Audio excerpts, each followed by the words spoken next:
I'm very pleased to make a presentation on technological advances and research prospects in cryogenic engineering. I am Dr. S.A. Mohan Krishna, an assistant professor in the Department of Mechanical Engineering of Vidyavardhaka College of Engineering, Mysuru, Karnataka, India. So I should be really grateful and thankful for giving me an opportunity in making the presentation.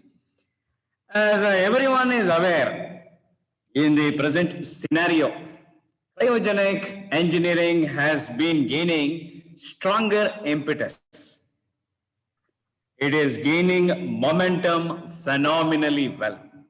I need not have to give a strong introduction to cryogenics, since I'll be presenting the recent advances and prospects in cryogenic engineering. Initially, one has to be well acclimatized with the prelude to cryogenics, the technological relevance of cryogenics, followed by the prominent temperature scales, what we deal in engineering thermodynamics. Nowadays, researchers, scientists, academicians, engineers have been very much captivated in carrying out research in cryogenics. But before that, fundamental ideas governing principles and laws and applications in cryogenics have to be properly comprehended.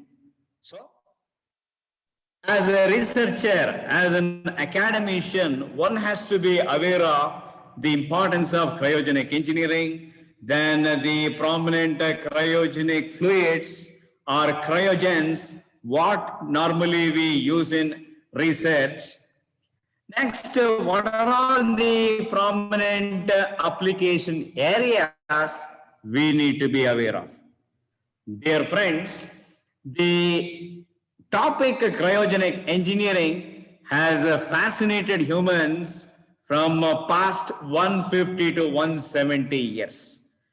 With the advent of refrigeration, men have been fascinated in knowing the topic cryogenics, the subject that deals with the temperature below minus 150 degrees centigrade. This seems to be really amazing to hear. But when we come across the prominent application areas, it is not just one or two. We have abundant. We have a plethora of application wherein cryogenics can be employed in space technology, rocket propulsion, electronics engineering, biomedical engineering, recycling of materials, food preservation, and whatnot. Even though this subject, cryogenics or cryogenic engineering, may not have developed to the pinnacle, even though it is at the embryonic stage, for the researchers and scientists, this has become hot favorite. That is why when we get to know the recent advances and the preeminence of cryogenics, definitely for the budding researchers, this will really attract them.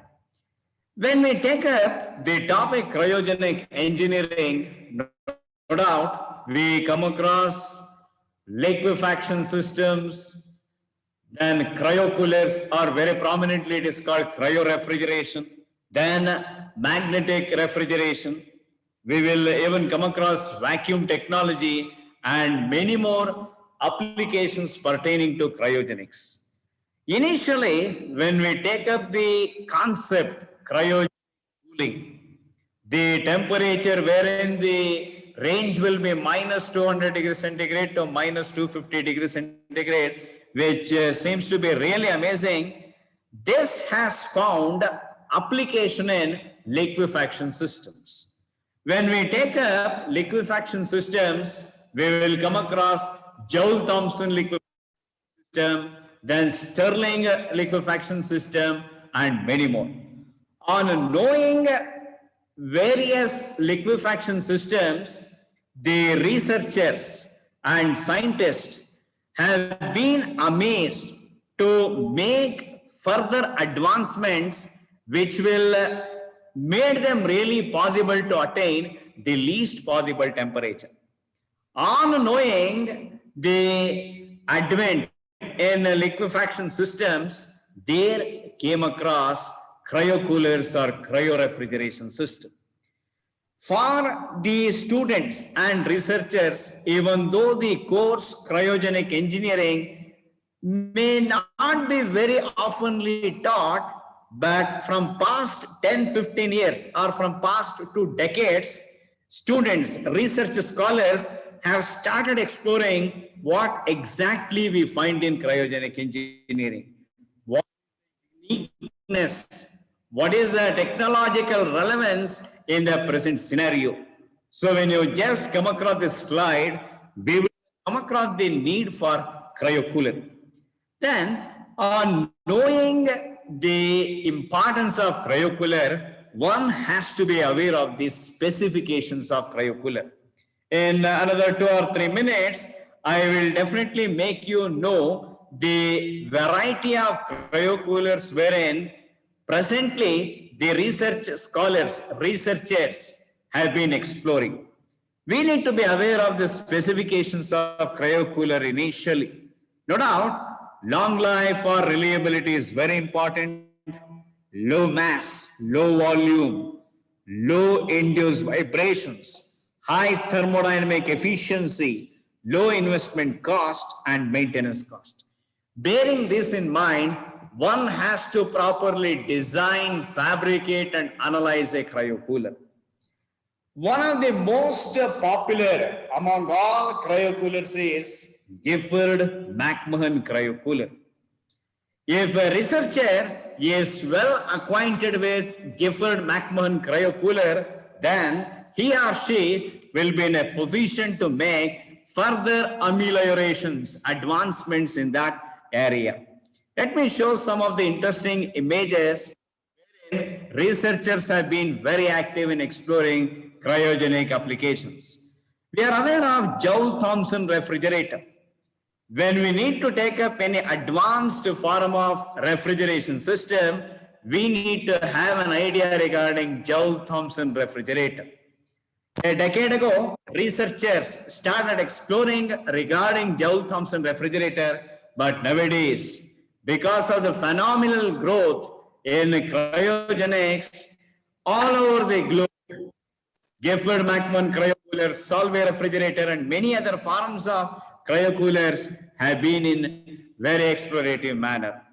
Some of the other advancements in cryocoolers include Stirling split cooler, Stirling cooler with linear motor, Stirling cooler used for air liquefaction. Then as said, refrigerator.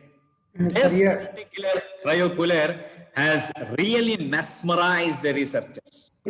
So as an example, in India, there is one of the prestigious organizations by name Indian Institute of Science. It is an acclaimed organization. At Center for Cryogenic Technology of IISc and even at Indian Institute of Technology, Mumbai, researchers have been exploring the thought-provoking ideas pertaining to this type of cryocooler or refrigerator, McMahon cryocooler. Then we have something called pulse tube cryocooler. Yeah, so you have 2 minutes to conclude, please. Yeah, in another minute or 2, I will conclude. Like this, we can find ample opportunities in exploring liquefaction systems and cryocoolers. So in this, in a minute, let me try to complete it. We find helium compressor, rotary valve, then cold head and a toll system, then pulse tube cryocoolers.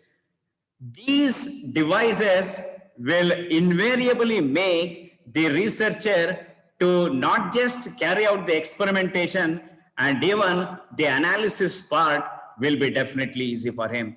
So finally, I wish to tell that cryocooler technology, significantly improved and reliable for many applications, larger cooling parts, even we can expect better figure of merit or efficiency. And lastly, one can expect the cost factor even to be expensive, very productive research can take place. By this, I wish to thank the organizers in giving me a wonderful opportunity in making a keynote presentation on technological advancements and research prospects in cryogenic technology. Thank you. Thank you very much. Have a nice day. Thank you very much once again, Dr. Mohan. It was a very wonderful presentation, especially on the cryogenics technology. I just wanted to know that what the cryogenic recently facing a problem, especially in the cryocooler technology. Sir, can you kindly repeat it? If we look into the research problem, so what is the research problem in this presentation? See, I said in the beginning, from past 10, 15 years, the researchers have been very active in exploring some of the cryocoolers. But presently, they are exploring some of the materials, regenerative materials, to be used for the purpose of experimentation. In the experimentation, in order to carry out the performance assessment or the computation of figure of merit, by changing some of the regenerative materials, they will be in a position to know how exactly the functionality takes place. So even though this is regarded as a esoteric topic, researchers are really enjoying in this particular specialization.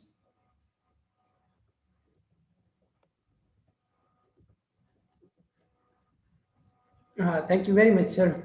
Thank you very thank much you, for sir. your very Thank good you. presentation.